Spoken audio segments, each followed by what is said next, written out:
जोहार आप सभी को। आज मैं अष्टम वर्ग गणित अध्याय 7 से गुणनखंड चैप्टर से 5 प्रश्न जो कि आपके बोर्ड एग्जाम के लिए इम्पॉर्टेंट हैं बताने जा रहा हूं।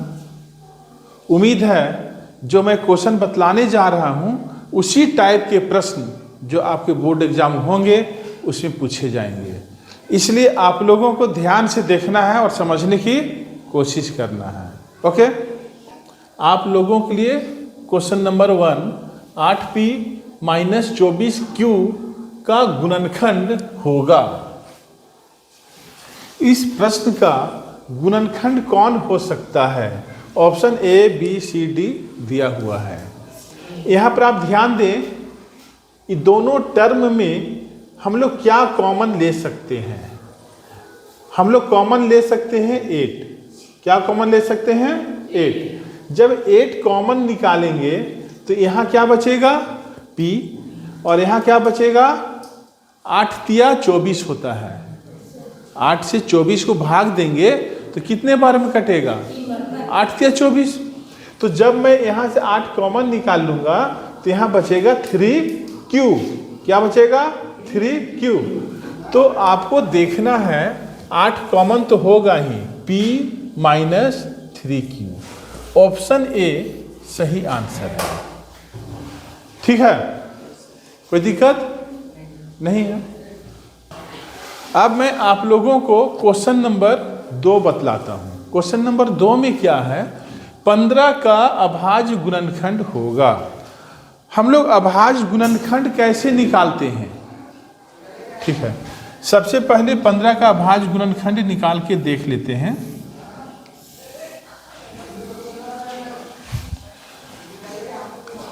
अभाज्य गुणनखंड निकालने के क्रम में हम लोग जब भाग देते हैं तो अभाज्य संख्या से ही भाग देना है ना। और सबसे छोटा अभाज्य संख्या क्या है? 2। उसे बोला 3, उसे बोला 5, उसे बोला 5, उसे बोला 7। इस तरीक़ा से है। तो सबसे पहले हम लोग भाग देना चाहेंगे 2 से, लेकिन 2 से ये कटेगा नहीं, कटेगा। तब 3 से भाग देना होगा। 3 पचे 3 से कितने बार में कटेगा? 5 बार में। 3 पचे 15। 5 को हम लोग किससे भाग देंगे? 5 3 से कटेगा नहीं, कटेगा। यहाँ पर हम लोगों को 5 को भाग करना होगा 5 से। 5 एकम 5। इस प्रकार 15 का अभाज्य गुणनखंड हो गया 3 × 5। ये जिसे हम लोग भाग देते हैं वही अभाज्य गुणनखंड होता है। ठीक है, यहाँ पर 1 आया है। 1 को हम लोग नहीं लिखेंगे क्योंकि 1 ना अभाज्य संख्या है और ना भाज्य संख्या है। ओके, तो 15 का अभाज्य गुणनखंड क्या होगा? 3 × 5। अब हम लोगों को देखना है कि ऑप्शन में 3 × 5 कहाँ पर है? कहाँ पर है? डी। तो ऑप्शन डी आंसर सही हो गया। और जब आप लोग ये जान जाओगे कि ऑप्शन डी आंसर सही है तो आप लोग क्या करोगे? एग्जामिनेशन हॉल में OMR शीट में क्वेश्चन नंबर 2 का डी को रंग दोगे ब्लू या ब्लैक पेन से। ब्लू या ब्लैक पेन से, बॉल पेन से, वो भी जेल पेन से नहीं। जेल पेन का इंक है सो फैलता है, छितराता है। बॉल पेन का इंक है सो छितराता नहीं है। ठीक, तो आप लोगों को याद रखना है जो आप लोग OMR शीट में रंगेंगे वह बॉल पेन से रंगेंगे, ब्लू से या ब्लैक से। कोई दिक्कत?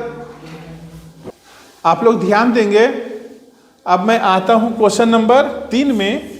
A + B × A + B का गुणनखंड होगा। क्या होगा? A + B और A + B को जब आप लोग गुना करेंगे तब कितना हो जाएगा? A + B का होल स्क्वायर। A + B का होल स्क्वायर। और ये आप लोग जानते हो A + B का होल स्क्वायर बराबर फॉर्मूला क्या होता है? A² + 2AB + B²। ठीक है, A + B का होल स्क्वायर बराबर A² + 2AB + B²।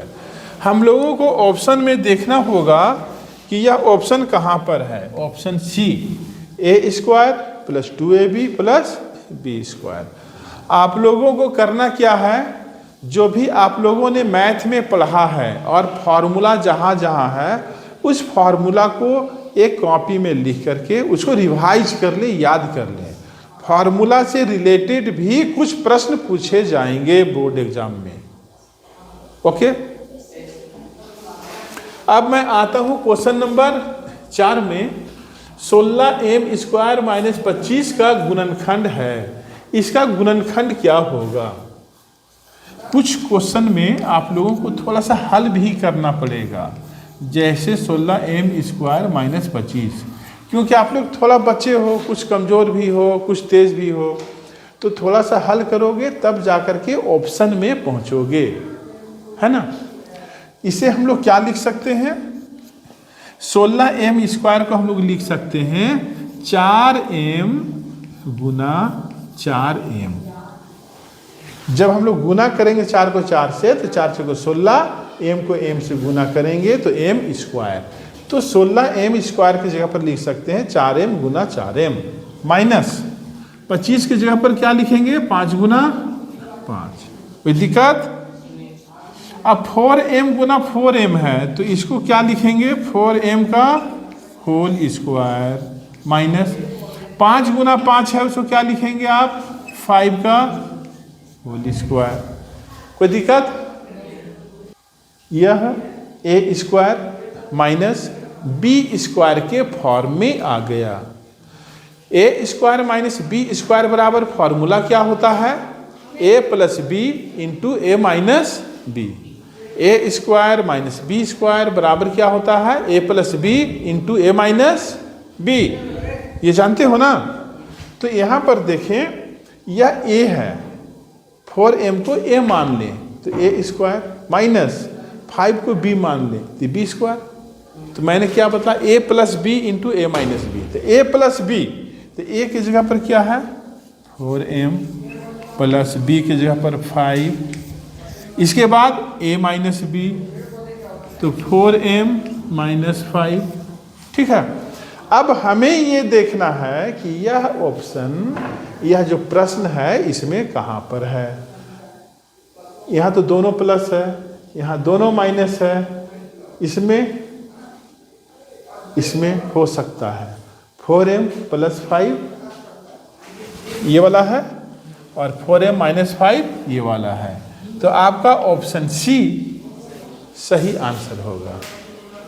मैथ में प्रश्न कैसे बनेगा ये समझना बहुत ज़रूरी है ना। जब समझ जाओगे अच्छे से तो मैथ का क्वेश्चन में थोड़ा सा ट्विस्ट भी होगा।